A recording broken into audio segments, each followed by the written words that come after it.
an ever-evolving digital landscape, for your business to thrive, you must adapt or die.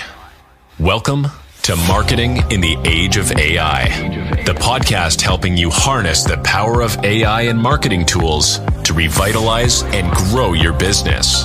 And now here's your host, marketing expert and author of Authentic Marketing in the Age of AI, Emanuel Rose.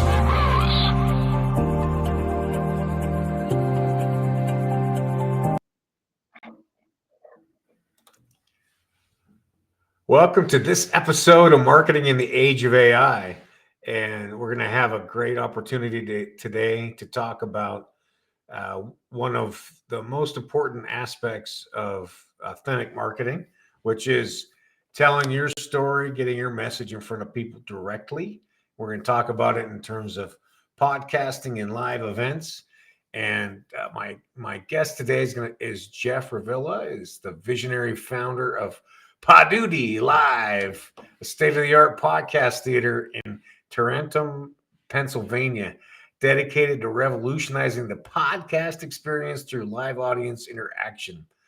With over 2 decades of experience in digital marketing and a profound passion for multimedia production, Jeff has seamlessly blended technology and community to create a unique venue that enhances how digital content is consumed and enjoyed. Jeff, welcome. So thanks for showing up and being part of the show today. Oh, thank you so much for having me here. Looking forward to our discussion. And I hope I didn't butcher all the names on that one. No, I love it. Great introduction. Thank you. Very all kind. Right. It's like, hey, almost too kind for me. Yeah. Well, podcasting, I think, is it's still one of the biggest hidden secrets, most obvious, but hidden secrets in marketing, and how especially small businesses, I think, should be approaching their marketing content. What do you have to say about that? Yeah, every business almost should be their own media company at this point, right? It's 2025. The tools are there. The opportunities are there. The way to get your name in front of people is to be present on the platforms that your customers are on or where your fans are hanging out. It's almost your responsibility to not just spend advertising dollars, but to engage, to inspire, to put out content that just makes people want to be around you and hang out with you and, visit your establishment. And there's really no excuse to not be doing that today. No, I agree. The tools are all very accessible, right? I think what I see when I'm having conversations with business owners or CEOs is maybe they're camera shy. That's one thing, which is still interesting, right? Yeah. Or they don't really know what to talk about and how to approach the pod that way. What do you think? What are some of your answers for that? Yeah, a lot of times the marketing department might come up with an idea and the CEO jumps right on it, like, that's a great idea. I've been reading about this. Or, the marketing, the chief marketing officer is like, yeah, I want to be a part of that too. But those two people might not be the best face for your company. You often see that, they have a different skill set, a different mindset. They're not Right. performers necessarily. They can motivate a team, they can move an organization, but to get on front of a camera weekly, you almost want to find like the biggest fan within the organization who loves the company, who's going that extra mile all the time, and who's recruiting customers and recruiting employees to work for you. That bubbly person, that person who just has the passion, that's probably the right choice for the face of your business. It may not always be the CEO or the CMO. No, I like that. Yeah, that makes a lot of sense. Well, tell me about Poduty. I don't know why it's hard for me to understand exactly what you're doing there. So tell it to me like I'm a 5-year-old.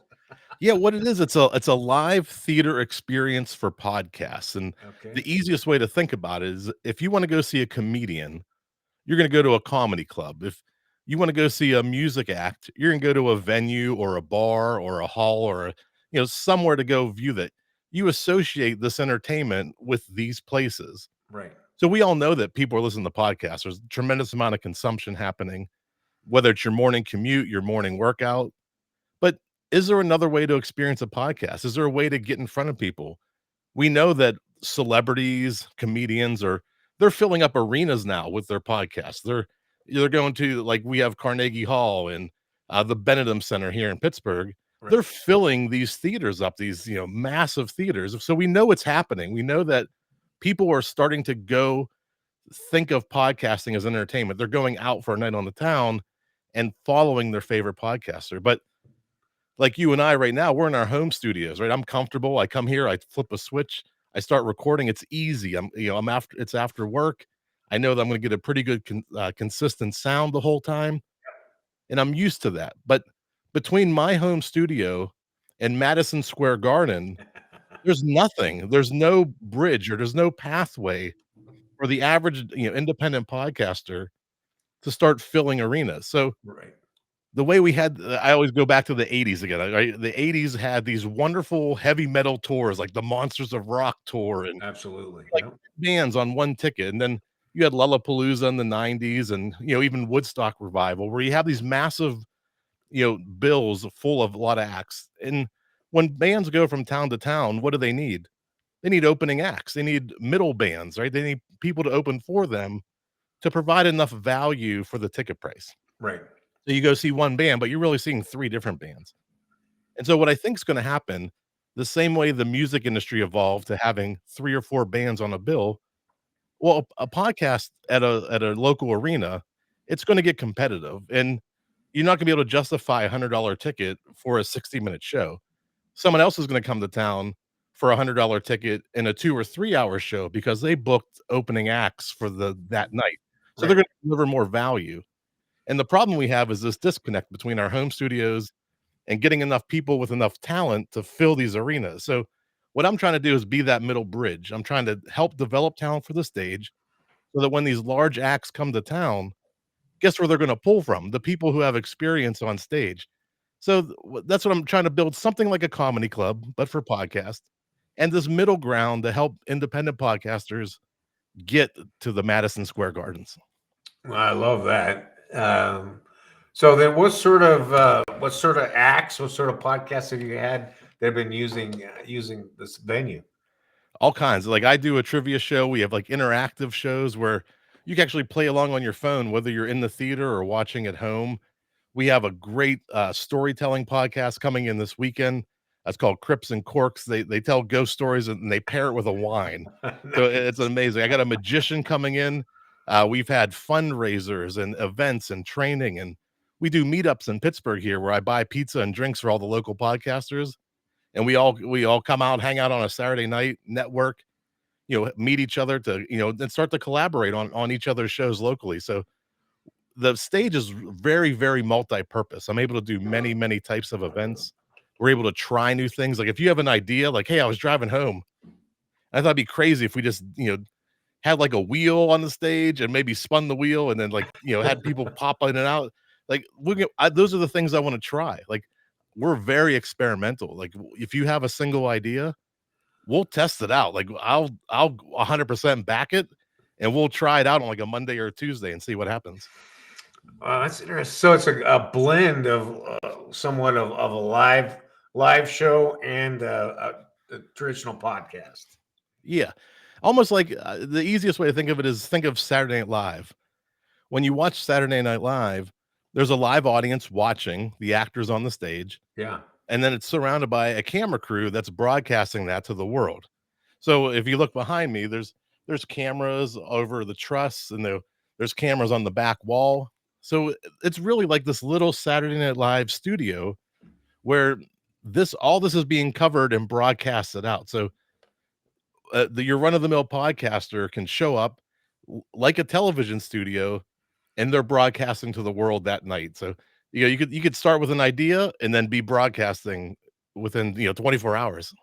Wow. Well, that's amazing. What are some of the other shows that you have coming up in the near term? We just booked the Savage Unfiltered show from Florida. They're coming up. Michael Gardner is coming in from Florida in August. We have the Ebonize Your Business in September. We have our Poduty Fest. It's a 2-day podcast festival where every 30 minutes we put a new podcast on the stage, and It's a lot of fun for 2 days. We hang out. We're going to try to get a sponsor for an after party between Saturday and Sunday. So if you're in the Pittsburgh area in September, look us up for sure. We have an energy clearing show we just announced today in May. And then we keep adding and adding. We have improv classes coming up where we're going to be doing weekly improv classes and an improv event to take improv skills and apply them to being a better host or being a better podcaster. How can you Love take that. Yeah. these little things that improvers do Right. and apply them to your daily life, to public speaking, to being a host? So a lot of good things coming up in the short term. And then we're going to be celebrating our 1 year on June 13th. So it's my birthday is June 12th. Love it. And June 13th, we're going to have a big giant party. Oh, that's amazing. So then how about me as a remote podcaster? How do I interact and leverage what you've got going on to better my show? Yeah, so our stage is fully interactive. It's almost like a portal to the world where I can be on stage hosting a show. My guest doesn't necessarily have to be right next to me. My guest could be in Portland, Maine, or Portland, Oregon, or Oklahoma, or Poughkeepsie. It doesn't matter. Behind this curtain, for those of you watching the live, behind this curtain, there's a 72-inch TV. So if I'm on stage, I could just start pulling you up on screen, have the same conversation like we're having now, but in front of a studio audience, and then broadcasting that out to the people watching virtually. Oh, interesting. And so so I could have an event at your spot for Poduty Live, and I can be remote, but your audience could be there drinking beer from Reno, Nevada that I send over there for everybody to enjoy. You could ship it on in, and I'm sure we'll find some consumers for that. We are right next door to a bar, and the way that the tickets are packaged, everybody gets a copy of the live show, whether you're in person or not, and you get access to the recording for 7 days. Yeah. But let's say you were in my theater, you're watching me on stage doing my nonsense, and you're like, oh, you know what? There's a bar next door. I want to get some mushroom bites and a beer, a tall boy. And you can pull up your phone and actually pull up the show on your phone, walk over to the bar, get your drink, order your food, and then come back, never missing anything in the show and leaving comments. You could still be commenting at the bar next door and then pop back into the theater, and you never missed a beat. Oh, wow. I love it. It's such a interesting blend of what we have for experiences now, but then also like all that interactive part of TV that we always wanted to have, but never really did have. Yeah, I mean, really, it's a shoestring budget. You used to have to spend millions of dollars to build a television station, and all in on this place with there's chairs, there's stages, there's trusses, the sound system. It's not even a $10,000 investment to put something like this together now. So you can have your own TV station, not licensed by the FTC. I'm not sure how all that works, but I'm using TV in quotes. Yes, understood. I'm sure there's some laws. I'm not a TV station, but you can live stream as a theater for a budget that you put the right pieces together. I did some thrift shopping. I bought a lot of stuff through Amazon auction sites. I bought like the chairs. I got for $2 a piece from a Catholic school that was closing. So I got these big old ugly orange chairs. I had no idea what I was going to do with them. And then I found this building, and they fit so perfectly in this room. And the stage came from a karate school. I bought the stage from a karate school. Interesting. Yeah. Tons of pipe and drape, kind of marking off the room and giving boundaries to the stage. If you shop around and do it, patiently. It took me about 2 years to really assemble everything. You can really build something pretty amazing on a shoestring budget. Yeah, well, it's interesting. So let's see. I'm trying to think. Like, would I be able to? I'd be able to teach a class even in where you are, right? And that way, Yeah, I could remote the in. stage has full HDMI capability. So I have a podium. We can switch out. There's so many different furniture arrangements, but we can put a podium on there. We have an HDMI cable you can plug into your laptop. That laptop would feed the TV that's up on stage, that big 72-incher. Yep. And everybody in the audience is now following along. You're giving instruction. The people watching at home, also that feed goes to the online feed. So now your laptop is powering the live stream and the house video. So you have a background in theater, and is that kind of how you got all these things connected together? No, not at all. I always say, like, if it looks good, it's all by accident. Like the way that this all pieced together really was just kind of like, like the heavens opening up and blessing me with what you see behind me. But my background's in marketing. I owned one of the first mail order skateboard companies, not mail order, but internet companies back in 2000. Nice. I had a skateboard shop and a skate park, and then I went into automotive, so I still stayed with vehicles with four wheels. Wheels, yeah. I am a marketing director for the last 15 years for a fairly large auto group. So, you know, podcasting became such a part of my life in maybe 2007, 2008. I don't know if I still have it. Oh, here it is right here. My first color iPod. It's Nice. engraved and it has the year a Happy Father's Day 2007 on the back. So I fell in love with shows like Marketing Over Coffee and the Bean Cast, and Joseph Jaffe had a show back then, and that ability to sit there while I was packing orders for mail order skateboarding and just getting this amazing education from these thought leaders in marketing Yeah. really just opened my mind to what independent media can be and what you can do with it. So I've studied podcasting for a dozen plus years, and then dipped my toes in hosting my first show in 2011, and my trivia show started in 2015. We've been doing that for 10 years now. Yeah. Wow. Those are always fun, especially when you're in a bar, you can have a cocktail and compare notes with the other nerds in the Yeah. bar. I Oh, love I it. love it. I love, sharing and even like problem solving for new podcasters.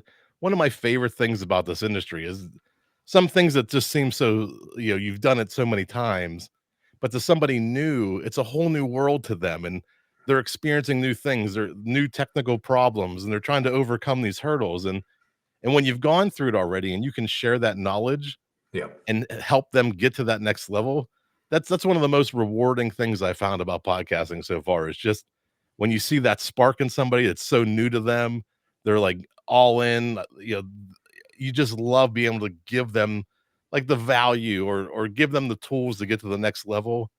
And then you see them grow, and it's like, wow, maybe I do know something.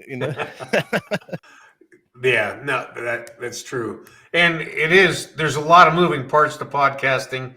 And especially when you're first getting started, you kind of like you're doing all the activities yourself, right? So you got to figure out like which camera to buy, what kind of mic, how am I going to connect everything, and then how the heck am I going to edit this? And then I've got to then figure out how to get onto Apple. Yeah. Yeah, I mean, even things like, as much as podcasting has evolved and has become more of a video or multimedia, piece of content, still the basics of people don't understand now. Like, almost the newcomers, a podcast host almost seems archaic to them. An RSS feed is not even in their wheelhouse yet, Right. because they know, like, oh, I do a podcast and I put it on YouTube. Well, yeah, like doing one of these again. Yeah, right. I still have that old mentality that, this podcast is an MP3 file distributed by an RSS feed to your podcast app. Like, I still buy into that, and I want to make sure that when we are on the stage, we get a good quality audio recording, Yeah. because I want this to be a podcast released episode. But I'm also living in 2025, and I know that what a podcast is to most people now has expanded to video, audio, social clips, and all these other aspects of it. And I want to embrace that too. But I am still making sure when you walk out this door after your show, you get a high quality MP3 version of your of your show. That's still Yeah. important to me, to kind of maintain what a podcast is. But I'm also going to give you, the video for you to distribute on, YouTube or Spotify for video. Right. Yeah. Well, that is interesting. That how much more the clips are consumed, right? Like some of my shorts are, they're being viewed 100 times more than long form video. Yeah, the velocity of shorts. Doing this on your phone all night, you can take in 100 pieces of media in the Yeah. time it would take you to read like 10 Facebook posts. So Right. there's so much more. But what you lose in that viewership is the retention of, yeah, okay, I was on TikTok for an hour and I watched 100 videos. Okay, tell me who they were. Right. Right? What's the net Well, result yeah, of that time? Yeah. yeah. Yeah. Like, yeah, did you subscribe to them? Probably not, because the TikTok algorithm is pretty good to just give you the content that you like. Right. You probably don't know what that creator's name is. You probably don't know like their channel or where to find them. You might go back through history and be like, doom scroll through your history to find out what I looked at, Yeah. but you lose a little bit of retention. Some of the longer forms with YouTube, with Facebook, there's still a lot of people churning through your content, but I think the retention is a lot higher and people engage a lot more. Yeah, I would agree. All right. Well, give me the short list. What are the three things somebody who does not have a podcast right now? What are the three things they should do to be up and running in the next, say, 4 weeks? Yeah, start. I guarantee you have enough equipment already. Whatever you're worried about, whatever you're thinking that you think you need, I guarantee you have a laptop. I guarantee you have a way to record audio or video. If you don't, there's enough free resources just to get you started. So, step one, start. Step two, the thing that held me up for the longest time Yeah. is the was me. I realized that nobody cares about me, but I'm sitting here thinking about how I sound, how I look, and the only person thinking about me is me. I'm Right. holding me back. Everybody else has bills to pay. They got to get groceries. They got to drop the kids off at soccer. I realized if they chose to listen to me for 30 minutes or however long, my only goal is to deliver them the content that helps them escape from whatever they're doing. Because I do a lot of entertainment, so I'm giving people entertainment. But if you're delivering value for their business, your goal is to deliver values. They chose you. They're not thinking about how you sound or how you look. Right. So don't worry about you. You're the only one thinking about you. Nobody else cares about you. So that was very liberating for me, and was kind of like the catalyst that lit the spark for me. I'm like, wait a second, they're not thinking about me. They're just trying to pay their bills. Right. And then finally, let's say you do record, you have a home laptop, maybe a little USB microphone or a headset.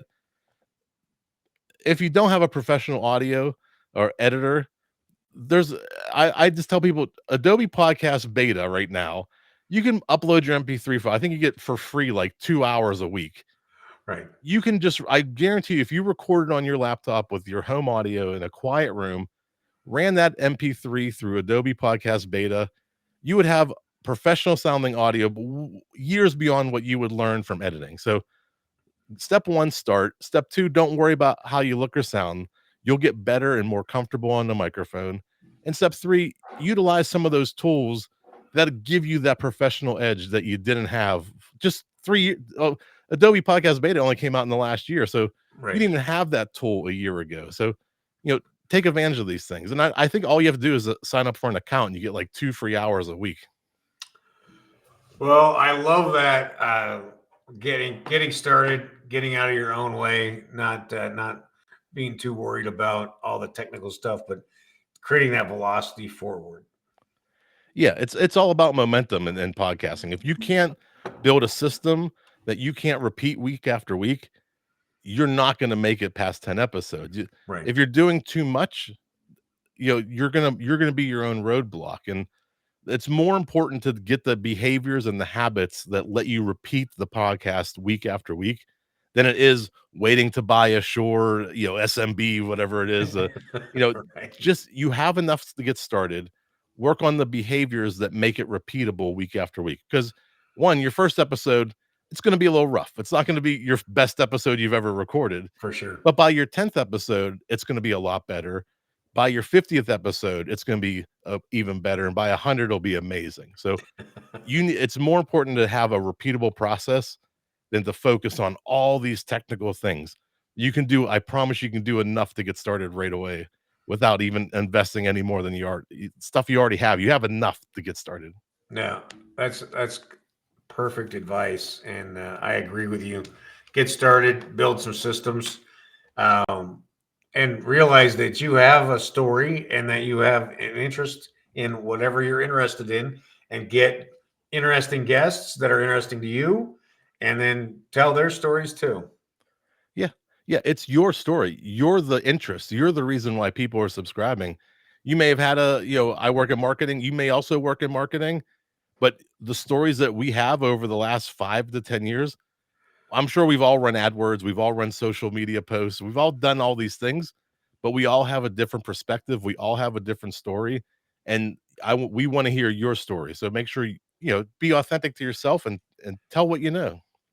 Well, Jeff, I love what you're doing, and I would love to beam in on one of your shows and be able to see and interact with the audience. And if I am ever in the Pittsburgh, Pennsylvania part of the world, I'm going to make sure that I stop in and see you at Poduty and have an event there.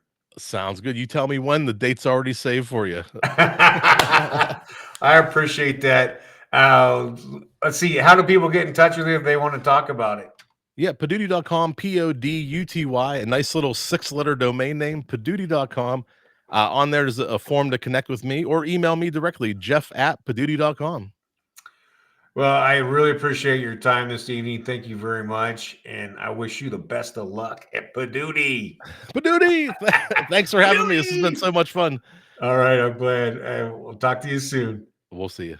Thanks.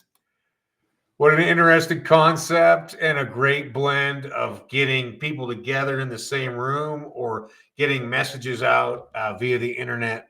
So check it out, Poduty Live, and make sure you say hi to Jeff Revilla if you get out and see him. I hope that you are going to do some good marketing this week, that you're going to find some AI tools to save you some time so you can spend more time with your family, your friends, and getting outside and seeing what's going on in nature. This is Emanuel, and I will see you again real soon. Thanks for listening to Marketing in the Age of AI. Be sure to subscribe wherever you heard this podcast so you never miss a future episode. Your copy of Authentic Marketing in the Age of AI is available at Amazon.com or EmanuelRose.com. You can also connect with Emanuel on LinkedIn. Thanks again for listening, and we'll see you next time.